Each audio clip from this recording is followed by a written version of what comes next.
last week here, today's the last day of new material. You should have watched the rational function section for today, and that'll be the last topic on the final. We do have our final homework assignments due tomorrow night.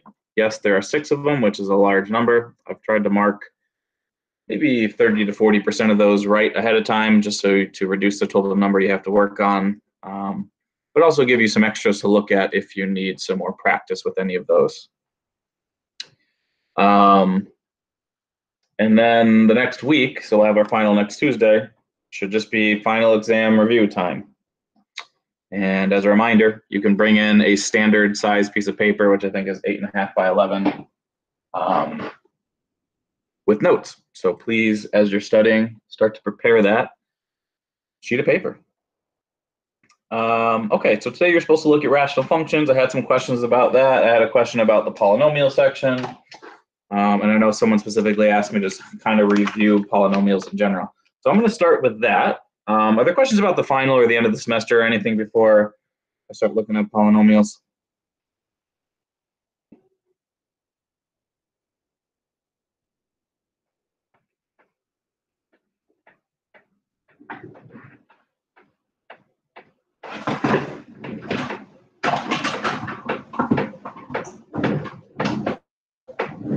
Okay, so let me say a few things about polynomials. So polynomials, super common things, definitely something you want to know what that means. So polynomials mean we have a function that has whole powered exponents and that they're not negative, right? So this is an example of a polynomial.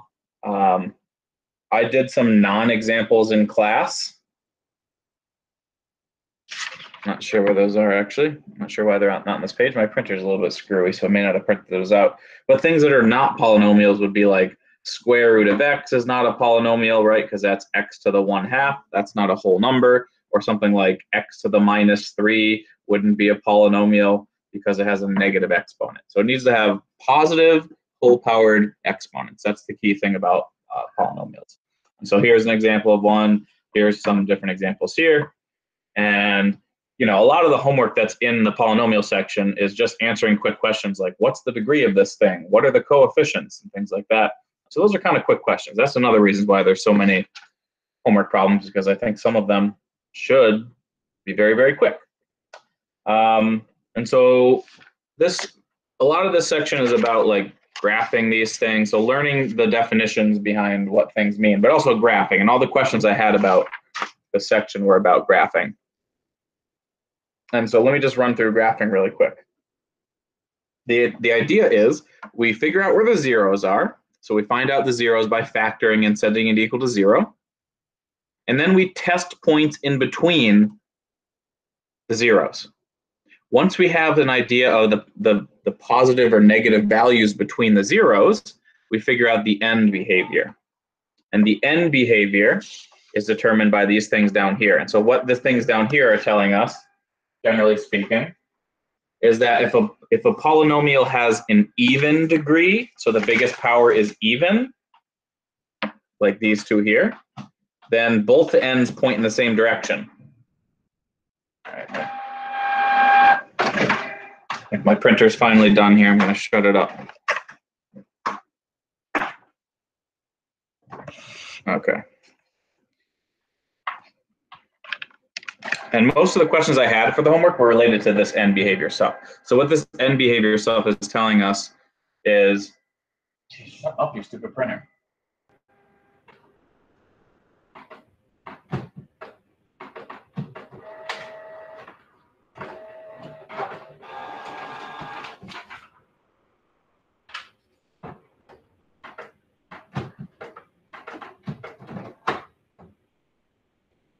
Sorry about that. Geez, shut up, printer. What the heck?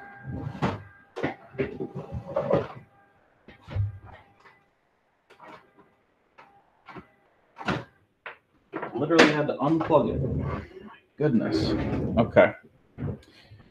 So what the end behavior says, it says if we have an even degree, both the ends are going to point in the same direction. So they're both going to point up or they're both going to point down. And that depends on whether or not you have a negative out in front or not, right? So if you have a leading coefficient that's positive, they both point up. And if you have a leading coefficient that's negative, they both point down. Again, that's with an even power, right? And then if you have an odd power, if the biggest power is odd, what these graphs are showing you is that the ends are going to point in opposite directions, right? So the left side is going to point down and the right side is going to point up if the leading coefficient is positive. And the left side is going to point up and the right side down if the leading coefficient is negative. Okay, so this is sort of how, this is how we figure out what's going on the ends. And basically we put all those things together to figure out what a graph looks like. So I'm just going to run through one specific example from the notes, and I'm going to go through those 4 steps. So you can see these steps are labeled 1, 2, 3, and then 4 is the graph. And those steps are following the things I just said, 1, 2, 3, 4. So keep that in mind. So the first thing we do, here's the polynomial, right? It's got an odd power and a positive coefficient. And so the first thing we want to do is factor. And so we factor by factoring out an x, and then we factor this part to get here. So this is a totally factored form, and we do that because this is how we find the zeros. This one tells us that x equals 0 is a 0, x equals -4 will end up being 0, and x equals 2 will end up being a 0. And so we know those are 3 places where it crosses the x-axis, right? These 3 places are what we just figured out. 0, -4, and 2, the graph's going to touch there. And then we test a point between each one of these values. We test a point between them because we might know it's going to touch here, here, and here, but we don't know whether it goes up and then back down or whether it goes down and then back up, right? We just know it touches those 2 points. So we just test a point in between there, and then if it's positive, that means it goes up, and if it's negative, it means it goes down, right? So I picked, for example, -2. I plugged it into my original problem, and I got 16. And so it turns out that at -2, it's a positive number, which means between -1 and 4, it must go up, right? And then I tested a point between 0 and 2. I tested the number 1, and I got a negative number. And so that meant that meant that between 0 and 2, the graph must go down and then back up. Okay, so the first step got us the points that it crosses. The second step told us what gave us those 2 bumps right there. Like we got above the x-axis and below the x-axis. And then the ends, so this part right here and this part right here, have to do with the fact that it's an x-cubed equation, right? So let me go back to the last page again and look at that. So we have an x cubed. So x cubed is odd, right? And there's a +1 in front of that x cubed. So we've got an odd degree with a positive coefficient, and so the left side points down and the right side points up. So that's how I got the left side going down and the right side pointing up. And so that's how you put those 3 things together to get you the graph of that thing. That's pretty much a summary of that section. So I'm not sure what the person who wanted to see that one was curious about. I'm just going to sort of stop there and see if there are questions about anything I said, or if people want to hear more about that. Let me know.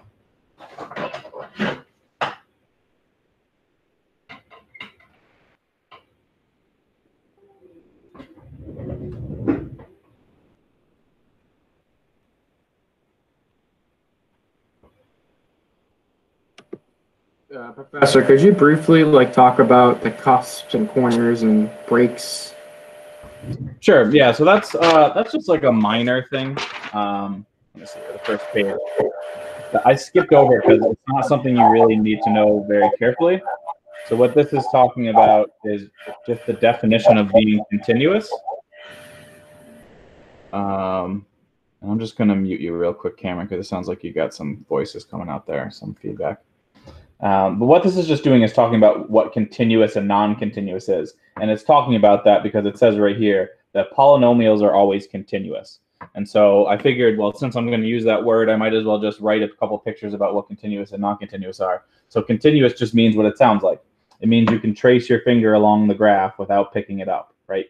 You can continuously trace it out, you can kind of think about, right? Both these things are definitely continuous because you can just trace my pen along them without picking it up. This one's very clearly not continuous because it has a break. So if I was tracing, I have to lift my pen off the page and bring it back down over here. Or a hole, like if I was tracing this, I would have to jump over the hole, and so that's not continuous. And then it turns out there's these special cases where you have a corner and a cusp. And it turns out at the corner and the cusp, if you had a picture that looked like this, even though you could technically trace your pen along there without lifting it up, if it has a sharp corner or a cusp, then it doesn't satisfy the definition of being continuous, which is a calculus topic, which is why I'm not getting into it anymore. If you're really interested, this is the definition of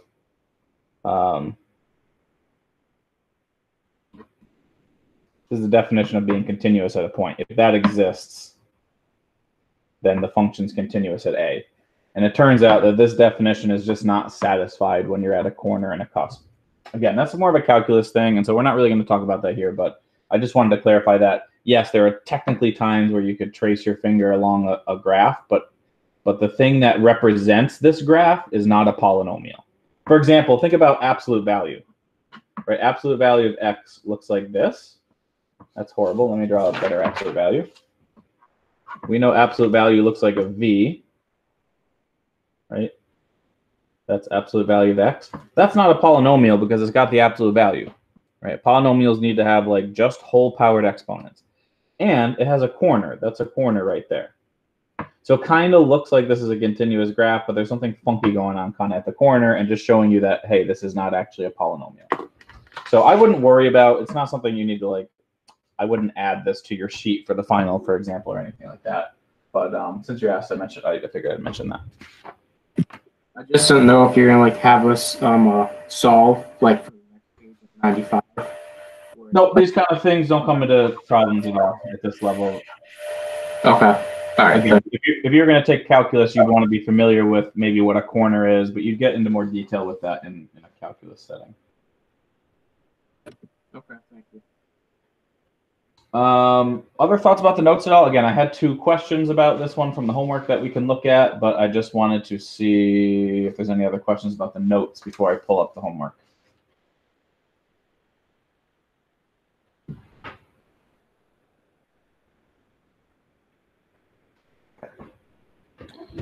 So let's see here. So I had a couple homework questions from this related to this. This is the first one. So this is polynomials problem number 7. And I think that part of the, or probably most of the confusion with what this question is asking is just like, what is it asking? It's not so much like, how do I do this? It's what is it asking? Right, so we're given a polynomial. Here it is. Again, we know it's a polynomial because all the exponents are non-negative and they're whole powered. And we're calling this exponential p, right? And so this notation, what it says here, it says p arrow box. And so the way you read that, it says p is approaching what, and wants you to enter something into the box. So p is approaching what? And then the second part says if x arrow negative infinity. And so the second part, the second part of that reads, oops, sorry, I didn't realize I was off the page. The second part, if x arrow negative infinity reads, if x approaches negative infinity. So the arrow means is approaching or approaches. So this is a question about the end behavior. Okay, so this is an end behavior question.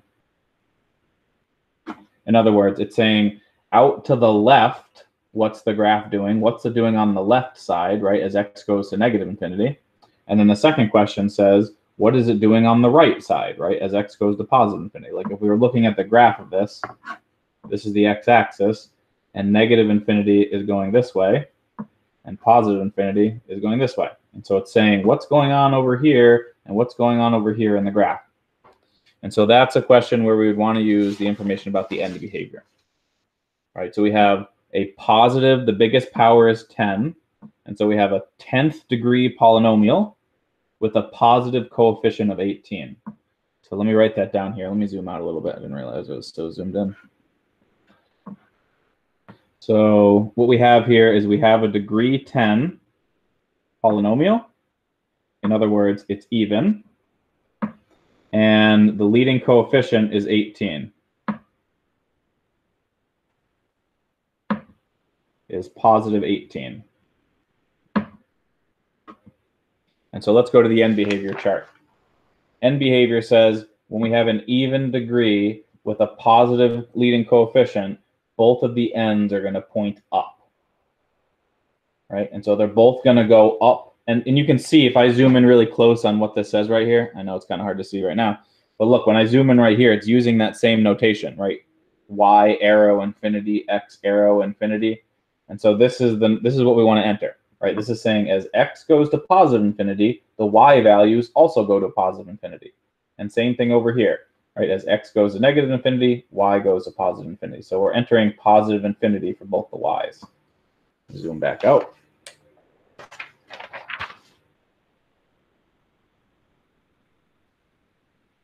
And so based on the fact that we have an even degree with a positive leading coefficient, we know both ends point up.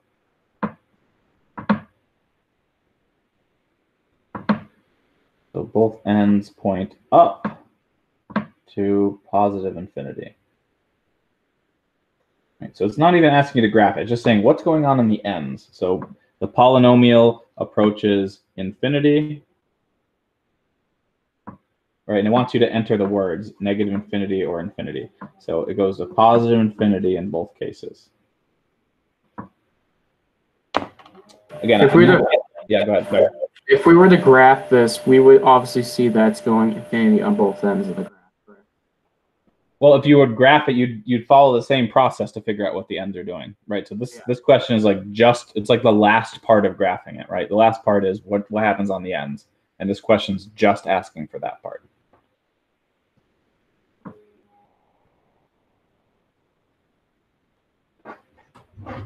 Other thoughts about that one?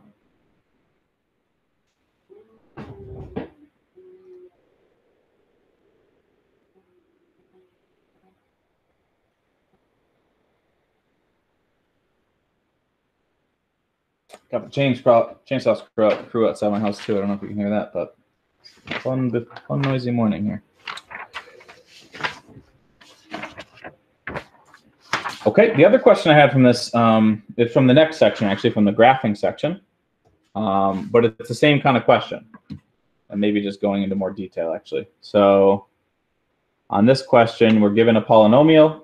It's factored for us, right? We're already given it in factored form, so that's nice. And then it just wants to know what the intercepts are. And then the last question, again, is the end behavior, right? These two questions right here are asking what happens on the outsides. It's the end behavior. So when you find y-intercepts, you plug in x equals 0. And when you find the x-intercepts, you plug in y equals 0, and you solve. And so when you plug in x equals 0 into here, this first thing just becomes 0, and it cancels everything else out, right? So you'll get 0 for there. And when you let y equal to 0, what happens there is you set this thing equal to 0, just like the last problem, or when we were talking about graphing, I mean. And then you set each one of those things equal to 0 separately. So x equals 0, x equals 8, or x equals -7 is what you get from there. So that would go in here.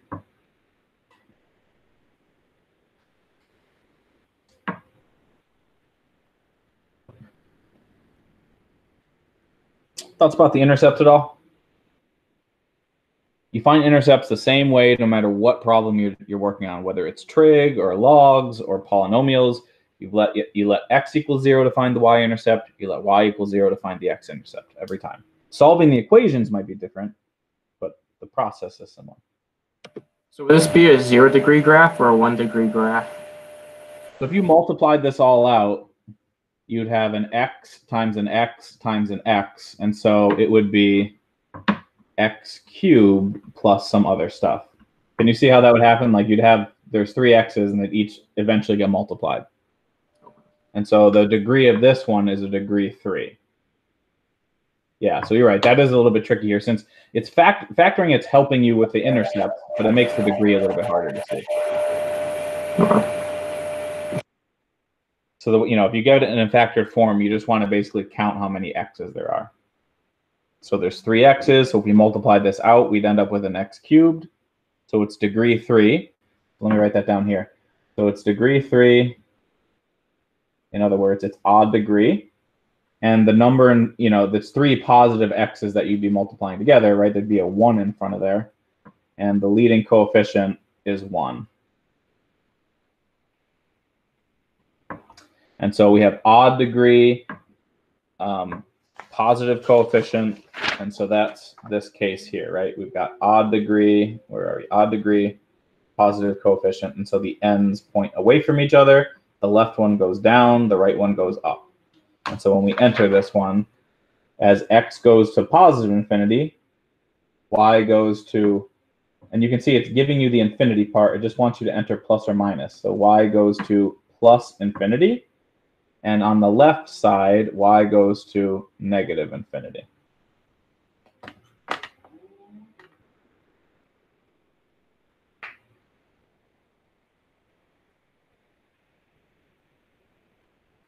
Thoughts about polynomials? Any of these questions, or from the notes, or other things about polynomials specifically? I had another rational functions question that we can look at in just a moment, and I'll talk for a second about rational functions. But are there questions about polynomials before we look at that?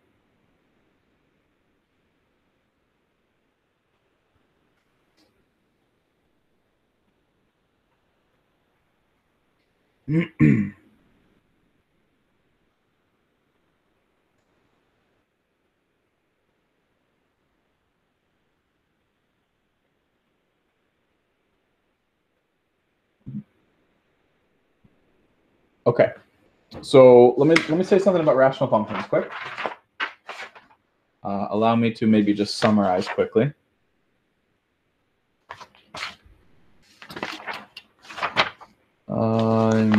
Here it is. My printer really kind of stinks, sorry. So let's see here. Here's basically how we find it. So vertical asymptotes, so asymptotes are dotted lines on the graph. And vertical asymptotes are locations where the function never touches. And so you figure out where that happens by setting the denominator of these things equal to 0, right? So if you want a vertical asymptote, you figure out where the denominator is 0. If you want a horizontal asymptote, that depends on the biggest powers. And so you need to look at the biggest powers in the top and the bottom. And I know this is kind of, it's hard to see, but what this is pointing out is you look at the biggest powers and you compare the biggest powers. And so this thing, let me zoom in and maybe it'll be a little easier to see.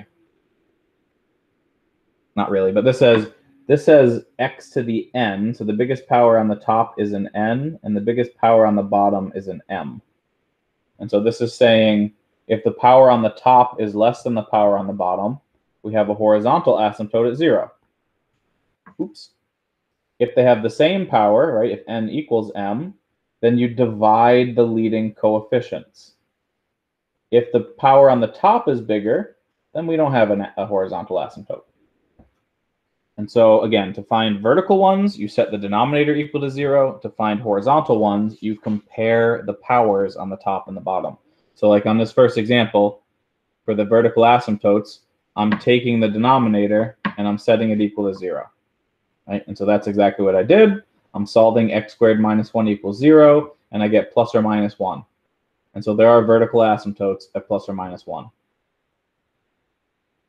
So if I were going to graph this one, there'd be a dotted line at -1, and there'd be a dotted line at +1. We're not going to talk about graphing them, but that's what the graph would look like. For the horizontal ones, you check the degree. So there's a squared in the bottom, and there's an x to the 1 in the top, right? So the degree on the bottom is bigger. And so that is the example of A. If the power on the bottom is bigger, there's an asymptote at 0. So that's exactly what I did here. I compared the powers. The one on the top is bigger.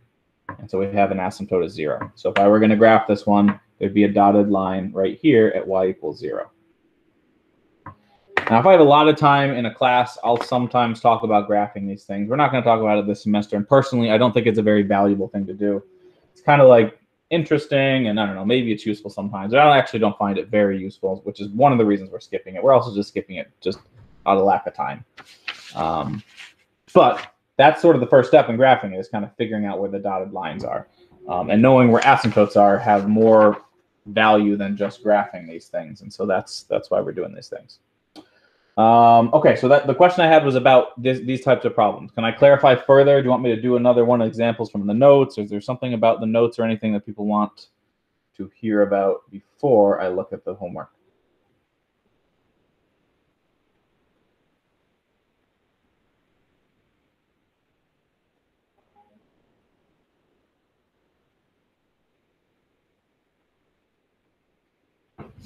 Okay, so let's do this homework problem. It's doing exactly those things we just talked about.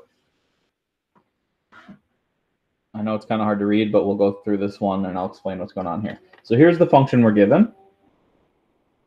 4x plus 6 in the top, and then we have a factored situation in the bottom.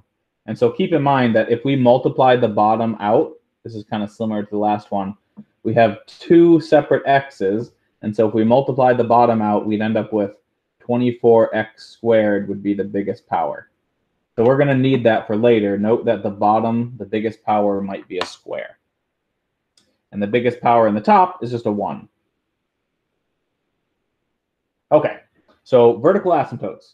For vertical asymptotes, we set the denominator equal to 0. Right, so we take 4x plus 9, 6x plus 10, and we set it equal to 0. This is given to us factored. If it wasn't factored, you would want to factor it first. And then you set each one of those things equal to 0 separately. So 4x plus 9 equals 0. When you solve that one, you'd subtract the 9 divided by 4. You'd get minus 9/4.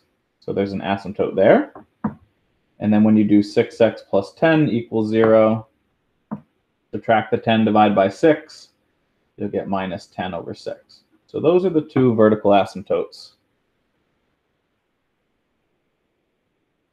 of this particular problem. I'm going to pause there and see if that's okay.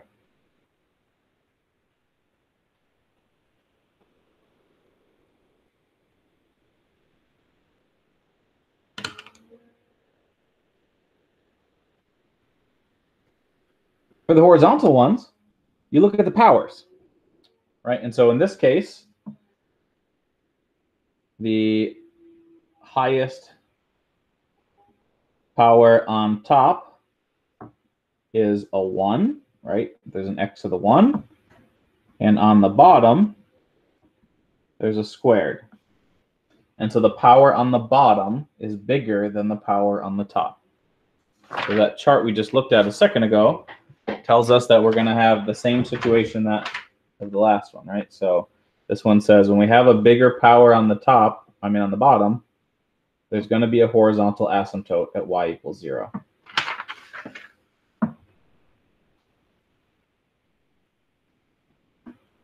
And so that's where the horizontal one's going to be.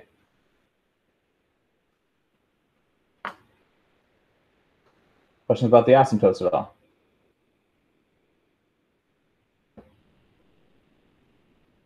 All right, let's do the intercepts. So, like I said before, you find intercepts the same way. If you want to find the x-intercept, you let y equal 0. And so that means setting the function equal to 0.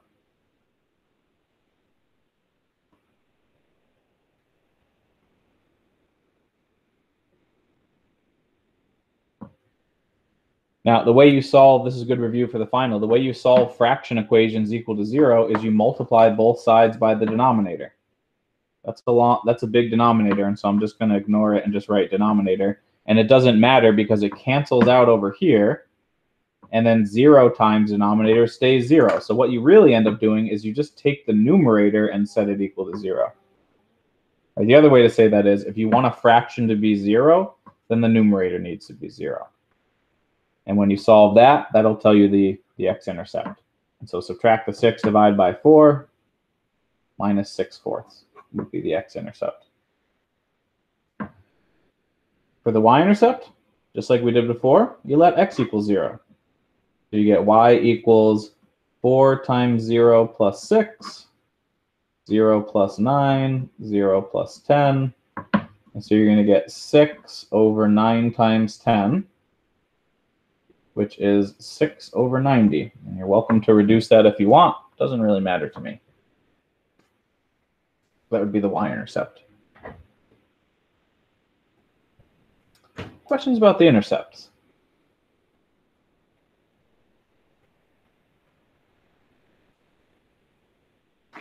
Now this problem is trying to torture you and remind you about domain. That's the last question on this one. That's why I added this one, honestly, because it asks about domain.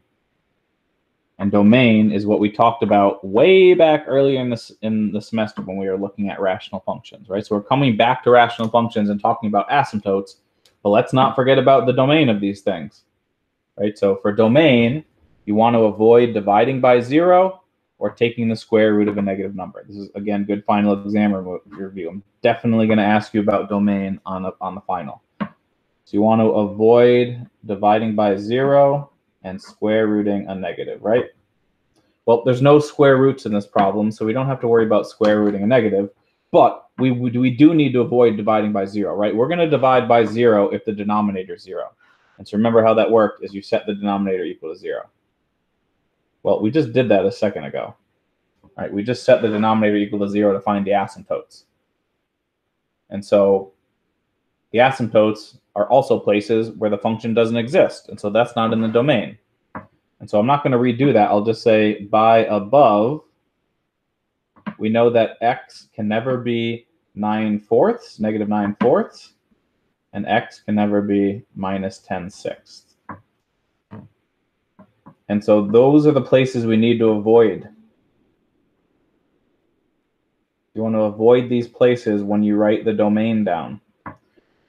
In other words, you can plug any number into this function except negative 9/4 and negative 10/6. And so let's write down every number except those two things. Right? And so remember how you do that? Let's draw the picture first. So it would be negative infinity, but we're going to skip over. Which one of these is bigger? 10/6 would be what, 5/3? Gosh, which one's bigger? This is 2 1/4, and that's not quite 2. Okay, so 9/4 is the one we need to skip over first, I mean. And then 10/6 we skip over second. And then everything else we can include, right? So we just want to skip over those two numbers. And so that means the domain in interval notation would be minus infinity to minus 9/4. Don't forget to write down the numbers between the two of them. Right? That's that middle piece right there. And then we need the piece that goes to infinity. So this would be the final answer. Yeah, that's a good review for the final here. That's the kind of stuff that you want to start looking at over the next week or so, because starting on Thursday, I'm not going to prepare anything for Thursday or Monday. Those are just your opportunity to ask questions like this for past homework sections. So I would go back through the homework, go back through the tests, go back through your notes, quizzes, and start looking at the topics and seeing if there's specific problems that you want to look at from past sections. Anyway, before we jump on that, can I answer some questions about this particular question?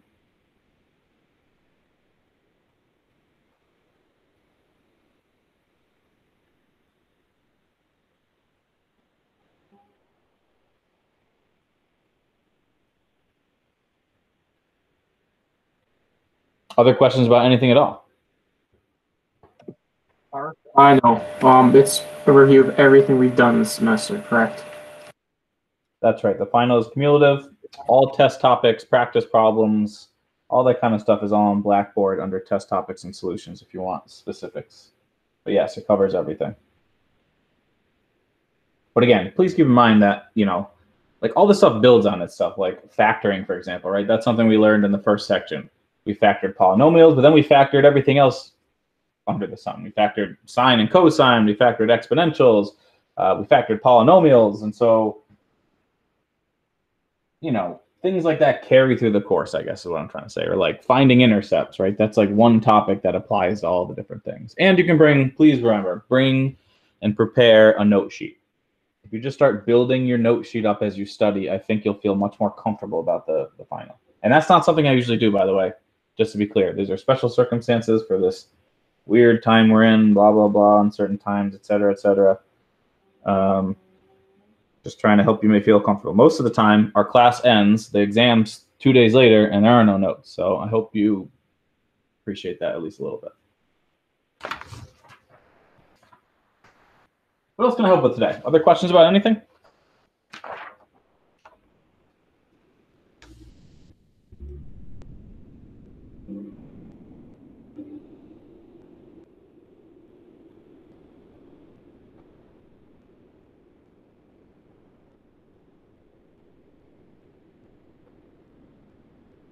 Wow, that grinder outside my house getting real noisy here.